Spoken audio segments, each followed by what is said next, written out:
L'une des avancées majeures de la reconstruction mammaire ces dernières années est la venue de la reconstruction mammaire immédiate pour tous. C'est-à-dire que la reconstruction mammaire immédiate, c'est une reconstruction du sein que l'on fait en même temps que la mastectomie.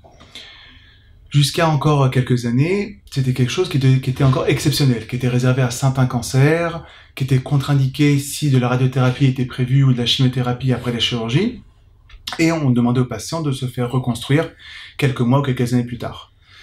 Donc la patiente se retrouvait sans poitrine, sans sein, pendant plusieurs mois, voire plusieurs années, et parfois même ne passait pas le cap, parce qu'elle ne voulait pas retourner au bloc opératoire pour souvent plusieurs chirurgies.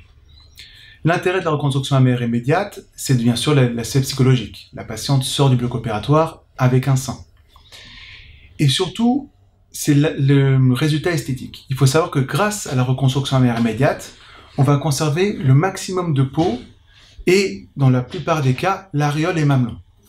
Ce qui va bien sûr, vous comprenez, améliorer de façon notoire le résultat esthétique. Parce que finalement, ce qui donne la forme du sein, c'est la peau et l'aréole. Et si on garde toute cette peau, cette aréole, qu'on a juste à remplir ce sein avec de la graisse, un lambeau, même une prothèse, le résultat esthétique sera bien meilleur. C'est pourquoi aujourd'hui, on doit proposer de façon quasi systématique, je dis quasi parce qu'il y a encore quelques exceptions où la reconstruction mammaire immédiate n'est pas indiquée, quand la tumeur est très agressive, ou parfois encore on ne peut pas garder l'aréole parce que la tumeur touche le mamelon et l'aréole. Donc aujourd'hui, on doit proposer de façon quasi systématique la reconstruction mammaire immédiate à toutes les patientes qui nécessitent une mastectomie.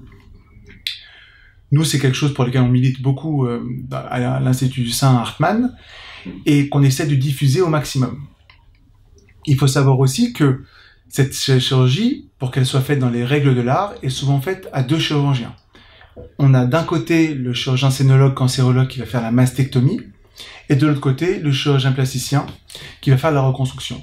Et c'est en fait finalement une chirurgie à quatre mains, une concertation qui se fait avant la chirurgie pour savoir quelle est la meilleure incision, où la placer, pour avoir le moins de séquelles esthétiques possible. Et en fait, l'objectif, c'est de pouvoir proposer à toutes nos patientes un traitement adapté, sur mesure, en fonction de ce qu'elles souhaitent, et ce qui est possible de faire en fonction de son anatomie, et de la prise en charge du cancer, bien évidemment, sans prendre aucun risque sur le traitement de ce dernier.